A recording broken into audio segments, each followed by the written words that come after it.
Bom dia, irmãos. Hoje vamos dar sequência ao estudo do Credo Apostólico e eu vou ler até a parte em que o nosso credo, até a parte que vamos estudar hoje. Creio em Deus Pai Todo-Poderoso, Criador do céu e da terra. Creio em Jesus Cristo, seu único Filho, nosso Senhor, o qual foi concebido por obra do Espírito Santo, nasceu da Virgem Maria, padeceu sob o poder de Pôncio Pilatos, foi crucificado, morto e sepultado, desceu ao Hades, ressurgiu dos mortos ao terceiro dia. O autor de nossa lição não vai tratar sobre essa questão de Jesus Cristo ter descido ao Hades. Então, portanto, a gente não vai nesta manhã tratar deste passo do credo apostólico que às vezes alguns autores acreditam que não fazem parte do credo e desconsideram esta parte como se fosse um acréscimo posterior. Então, vamos tratar diretamente da ressurreição. A lição de número 6 fala sobre a glória da ressurreição. O autor começa dizendo que a ressurreição é realmente, não ele diz, mas é verdade, é a coroação do ministério terreno de Cristo, é a finalização, a vitória final. Depois vem a entronização, onde o Senhor vai apresentar uma oferta diante do Pai por todos os nossos pecados, por todas as nossas culpas. Então, a verdade é que Cristo ressuscitou. O centro do Evangelho está na ressurreição de Cristo. Paulo aos Coríntios 15 vai dizer que se Cristo não ressuscitou, é vã a nossa fé, é vã a nossa esperança, é vã o nosso viver. Não se baseia em absolutamente mais nada, não há mais nenhum chão para nos embasarmos se não houvesse a ressurreição de Cristo Jesus. Então, o autor começa dizendo que é realmente um fato incontestável. Em Atos, capítulo de número 1, versículo de número 3, ele vai usar exatamente essa palavra. O autor de Atos é Lucas, o mesmo do Evangelho. E ele vai dizer: a estes também, depois de ter padecido, se apresentou vivo, ressurreto, com muitas provas incontestáveis, aparecendo-lhes durante 40 dias e falando das coisas concernentes ao reino de Deus. Essa palavra, eu não gosto muito de citar essa questão do grego, mas essa palavra aqui é importante. Essa palavra incontestáveis, provas incontestáveis, é um termo médico, sabedores que somos, que Lucas era médico, ele usa essa terminologia como se fosse algo que poderia ser irrefutável, incontestável, não poderia ser negado. Então ele fala de provas incontestáveis com as quais Cristo se apresentou vivo aos discípulos. É realmente esse fato incontestável. E o reverendo Emerson, quando vai tratar disso, desse fato incontestável, ele vai apresentar embasamentos bíblicos de evidências que confirmam exatamente este fato. O túmulo vazio é um deles. E uma coisa interessante, o autor da lição diz que a remoção da pedra não era para que Cristo saísse. Cristo não havia necessidade, mesmo porque com o corpo ressurreto, ele adentrava a locais com portas fechadas, desaparecia da vista daqueles, também desaparecia da vista daqueles que estavam em locais fechados, sem haver necessidade de uma saída ou utilização de uma saída. Então, a pedra, na verdade, foi uma evidência de que para aqueles que estavam hoje, aliás, nos dias de Jesus Cristo, vivos, precisavam saber que o corpo já não estava mais lá. Então, é uma grande evidência de que Cristo foi ressuscitado e que ele não estava mais, como disse o anjo, porque procurais o vivente entre os mortos, o túmulo vazio. E essa evidência da ausência do corpo poderia ter aqui, na verdade, poderia ter sido explicada de três formas. A primeira delas, diz o autor da lição, os discípulos levaram o corpo. Qual o interesse do Senhor, dos discípulos, interesse não, como poderiam os discípulos levar o corpo de Cristo, tendo em vista que eles estavam sob grande temor, mesmo porque foram colocadas guardas para a vigilância do túmulo. Então não havia como eles retirarem o corpo lá, sendo apenas um grupo de homens amedrontados naquela oportunidade. Outra situação poderia os inimigos de Jesus levaram o corpo, o que não tem nenhuma lógica. Se eles queriam evitar, foi colocado guardas à porta do túmulo para que ninguém chegasse, invadisse e tirasse, por que é que os inimigos tirariam esse corpo de lá? Então, a única solução realmente lógica para isto é que, na verdade, ele ressuscitou. E esta é a grande verdade do fato incontestável da ressurreição, o túmulo vazio.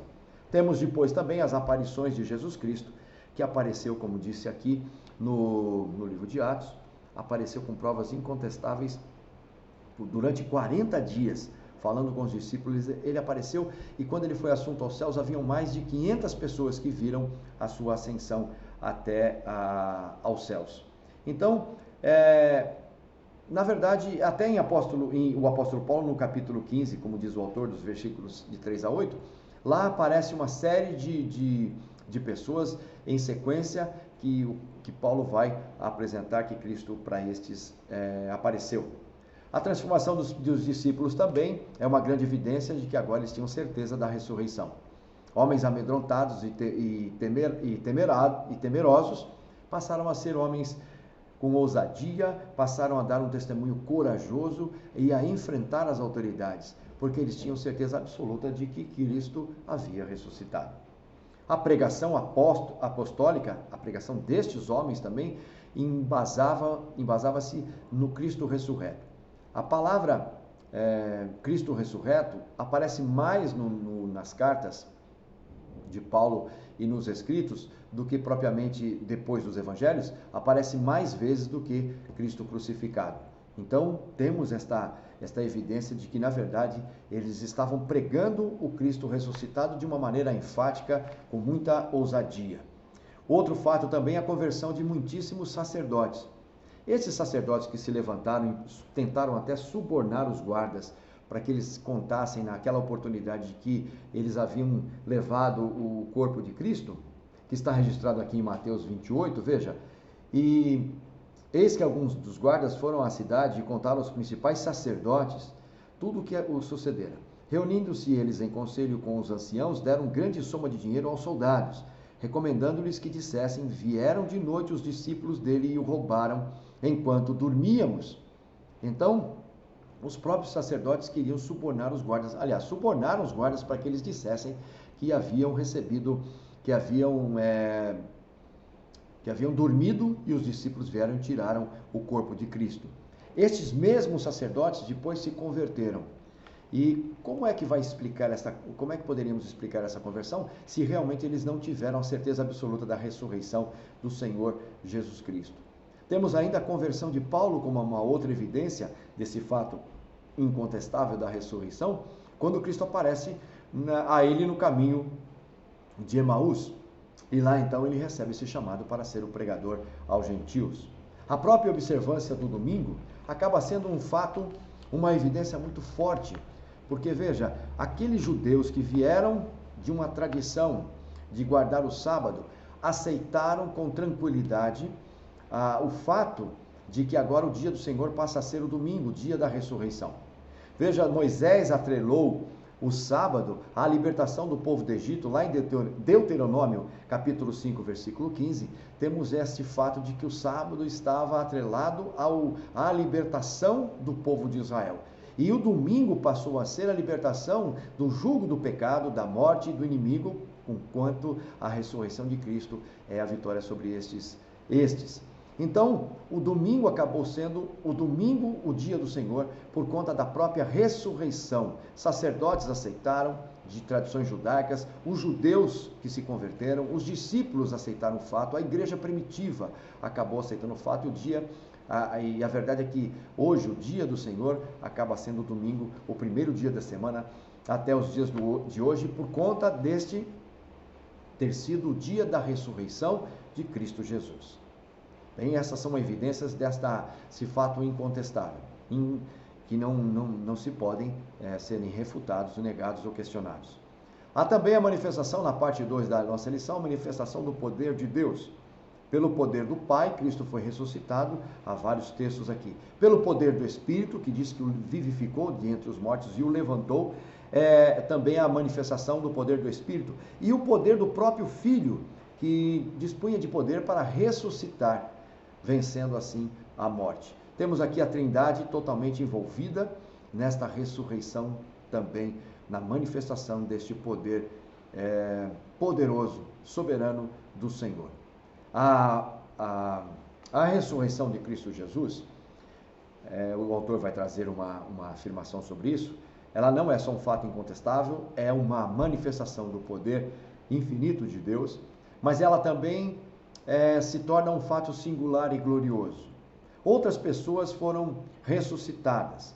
Lá no Velho Testamento, por exemplo, o filho da viúva de Serepeta foi ressuscitado.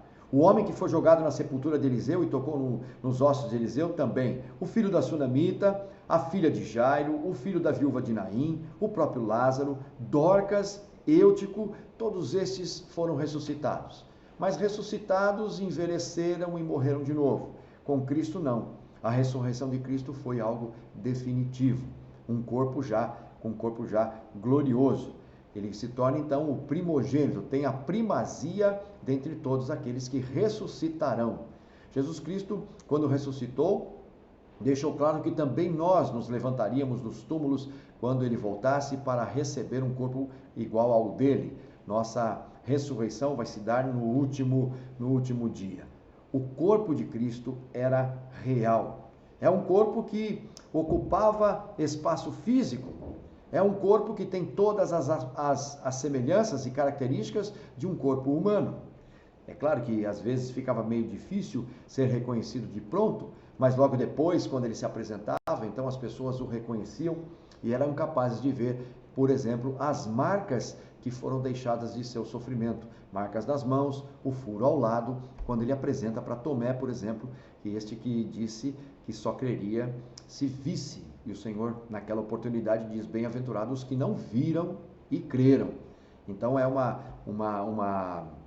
reafirmação de que, na verdade, o corpo do Senhor Jesus Cristo era real. Mas era também um corpo transcendente, por isso singular e glorioso, esse fato dele ter recebido esse corpo ressuscitado. Transcendente porque ele aparecia e desaparecia o momento que ele queria, segundo sua própria determinação, seu propósito, seu desejo. Ele poderia estar no lugar onde todos estavam a portas fechadas, como ele aparece aos discípulos do cenáculo, a portas fechadas ele aparece, o povo atemorizado, ele diz: a paz seja convosco. Depois disso ele desaparece na vista destes, apareceu por 40 dias durante inúmeras vezes, e depois é assunto aos céus, e onde vai, e onde está até o dia de hoje, nos aguardando para que possamos, ou em espíritos, nos encontrar com ele, ou ele voltando e sermos transformados. Então é exatamente isso. A ressurreição de Cristo é o fato, é a coroação, é a parte que fecha toda a obra do Senhor Jesus Cristo em sua obra de salvação e redenção. Por isso, nós temos lá no credo apostólico: ressurgiu. Creio que ele ressurgiu, como diz o credo apostólico, ressurgiu dos mortos ao terceiro dia. É um fato da sua ressurreição. Reverendo Mauro Aiello, numa de suas meditações diárias, ele falou sobre Judas. Judas experimentou todos os milagres, acompanhou todas as manifestações de poder do Senhor Jesus Cristo, recebeu os seus ensinos, acompanhou e viu tudo o que Cristo fez, mas ele não foi privilegiado por participar e ver a ressurreição de Cristo, por conta dele ter se suicidado. E esta foi uma das, talvez uma das piores castigos, um dos piores castigos que Judas recebeu por tê-lo traído. Não foi capaz, não teve o privilégio de ver Cristo ressuscitado. Nós todos o veremos. É claro, o reverendo Mauro ainda acrescenta que no último dia ele vai vê-lo como Cristo ressuscitado, mas ali vai ser o momento onde ele vai reconhecer aquele a quem ele traiu e agora vai saber do seu pecado. Vai saber que merece sim não estar junto com aqueles que creram no nome e na ressurreição de Cristo Jesus. É esta a conclusão que chegamos. A vitória do Senhor contra o pecado, a morte e o próprio inimigo é a grande vitória.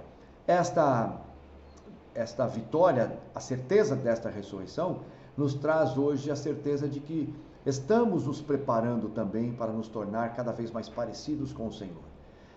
Jesus Cristo é aquele que ocupa a primazia em nossa ressurreição e nós devemos viver essa nova vida. Como Cristo ressuscitou, também ressuscitados para uma nova vida. nos preparando para que na eternidade passemos toda a nossa existência com um corpo glorificado como o de Cristo Jesus em sua contínua presença. A ressurreição de Cristo tem esta aplicação. É a presença do Senhor Jesus Cristo que nos dá a certeza absoluta que um dia nos reencontraremos. Ele está conosco em espírito, o seu espírito habita em nós, estamos com ele e estaremos presencialmente com ele no final de todos os tempos. Que Deus nos ajude. Vamos orar. Pai de amor, tem misericórdia de nós. Nesta manhã em que meditamos sobre a tua ressurreição, reafirmamos a nossa fé. Junto com os apóstolos dizemos, creio, ou melhor, cremos que Cristo Jesus ressuscitou e ressurgiu dos mortos ao terceiro dia. Dá-nos essa certeza absoluta que o Senhor, Cristo Jesus, reina e está recebido da mão do Pai, todo o controle está à destra do Pai. E agora Ele governa absolutamente todas as coisas, o seu Espírito está conosco, Ele habita em nós. Dá-nos esta certeza absoluta dessa vitória e possamos também viver aqui como vitoriosos, vivendo uma nova vida, ressuscitados para esta nova vida. Espiritualmente falando, nós podemos e devemos experimentar desta ressurreição para tudo aquilo de novo que o Senhor nos tem preparado. Ajuda-nos. Somos fracos, às vezes queremos voltar a ser como o velho homem. Guarda-nos disto, dá-nos a presença do Cristo ressurreto, a imagem de quem estamos sendo transformados. Pedimos isto em nome do Senhor Jesus, nosso Salvador. Amém.